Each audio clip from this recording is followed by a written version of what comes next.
আসসালামু আলাইকুম সবাইকে ওয়েলকাম জানিয়ে শুরু করতে যাচ্ছি আজকের ব্লগ।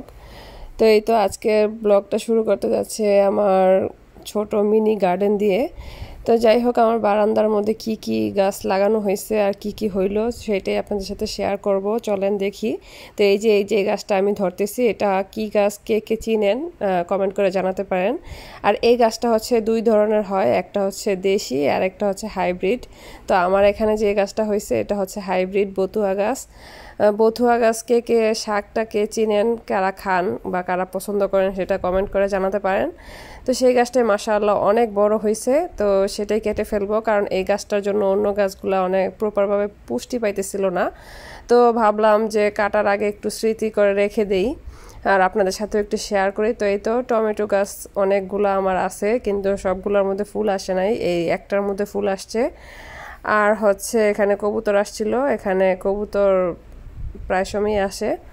তো যাই হোক, এই যে দেখেন কি সুন্দর মিষ্টি কুমড়া গাছ, মানে একটু হয়েছে, এটা এখনো বড় হয় নাই।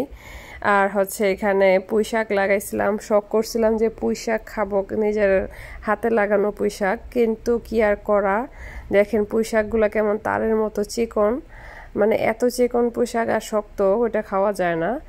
আর হচ্ছে এই যে পাতা, শুধু এটার মধ্যে পাতা খাওয়া যায়, তো পাতা তো খাইতে ভালো লাগে। পুঁই শাক আমার অনেক বেশি ভালো লাগে, কিন্তু আমি চেয়েছিলাম যে ডাটা সহ খাবো, কিন্তু সেটা আর হইলো না। তো কি আর করা, রেখে দিলাম, দেখতেও তো ভালো লাগে, তো সেই জন্যই। তো এই তো এখানে এই যে হাত দিয়ে আমি যে টমেটো গাছটা ধরলাম, এই গাছটা কিছু মানে 2 মাস আগে, 1 মাস আগে, সরি 1 মাস আগে আমার মেয়ে আমাকে একটা মেলা থেকে, ওর স্কুলে মেলা হয়েছিল, সেই মেলা থেকে আমাকে এই গাছটা কিনে দিছিল, গিফট করছিল। আর এই যে দেখেন আমার ডাটা গাছ, মাশাআল্লাহ কত বড় হয়েছে। আসলে কি এখন যেহেতু নাই, সেই জন্য আর খেতে ইচ্ছা করতেছে।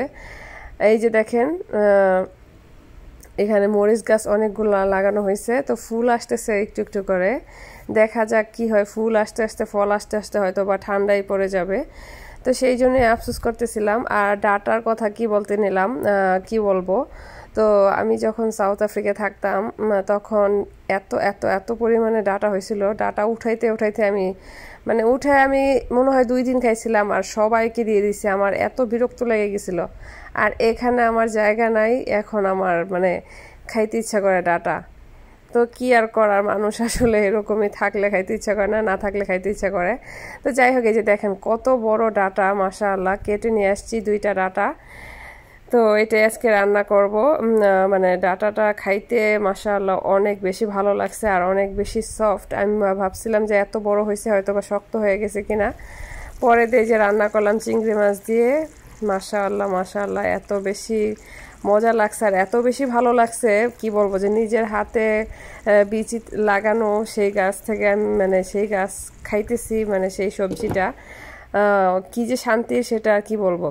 আর এই যে দেখেন একটা লাউ, তো লাউটা আমরা, আমার মেয়ের প্রোগ্রাম ছিল মাদ্রাসায়, তো সেই জলসা থেকে আসার সময় একটু ঘোরাঘুরি করলাম। আর এখানে আমাদের পার্কের সামনে একটা বাঙালি ভাই ফ্রেশ সবজি নিয়ে আসে গার্ডেন থেকে, তো সেইখান থেকে আমি এই লাউটা কিনছি, 2টা লাউ $15 দিয়ে। তো ফ্রেশ যেহেতু অনেক বেশি ভালো লাগতেছিল, তো সেটা আমি চিংড়ি মাছ দিয়ে রান্না করব।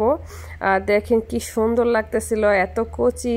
তো 2টা আমাদের 2 দিনে হয়ে গেছে, 2 দিন রান্না করছি, একদিনে একটা করেই। আর হচ্ছে এই যে খোসা, এই খোসা 2 দিনের খোসা রেখে দিছিলাম, এগুলো যেহেতু পিলার দিয়ে ছিল, তো সেই জন্য কুচি করানো যাইতেছিল না, তো সেইগুলো আমি একটু সিদ্ধ করে ব্লেন্ড করে ভাজির মতো করে নিছি, এত মজা হয়েছিল কি বলবো, মানে লাউয়ের সবই খাওয়া যায়।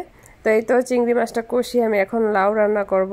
আর লাউয়ের খোসার ভর্তাটা পরের দিন করেছিলাম, কারণ পরের যেই লাউটা ছিল সেটার খোসা সহ একসাথে রান্না করছি। তো এখানে আমি লাউটা রান্না করে নিচ্ছি, সাথে কিছু পরিমাণ টমেটো দিছিলাম 2 পিসের মতো। তো এই তো ধনিয়া পাতা, ফ্রোজেন ধনিয়া পাতা দিয়ে দিছি, মাশাআল্লাহ দেখতে যেমন খাইতে অনেক বেশি ভালো হয়েছিল। আর সামান্য পরিমাণে, অল্প একটু পরিমাণে আমি একটু চিনি দিছিলাম, যাতে তরকারিটার টেস্টটা একটু ভালো আসে। তো যাই হোক, আরেকদিন আমরা গিয়েছিলাম বাচ্চাদেরকে নিয়ে, একটু বাহিরে গিয়েছিলাম সুইমিং করতে, আর একটু দরকার ছিল, তো সেইগুলো শেষ করে আস্তে আস্তে মানে দুপুর হয়ে গেছে, খাওয়ার টাইম। তো বাচ্চারা বলতেছিল যে বাসায় খাবে না, বাহিরে খাবে। আর বাসায় তেমন রান্নাও ছিল না, তো সেই জন্য বাহিরে একটু খাওয়া দাওয়া করে নিলাম আমরা সবাই মিলে। তো আজকের ভিডিওটা এই পর্যন্তই। যারা কষ্ট করে ধৈর্য ধরে এতক্ষণ দেখেছেন তাদেরকে অসংখ্য ধন্যবাদ। ভালো থাকবেন সবাই।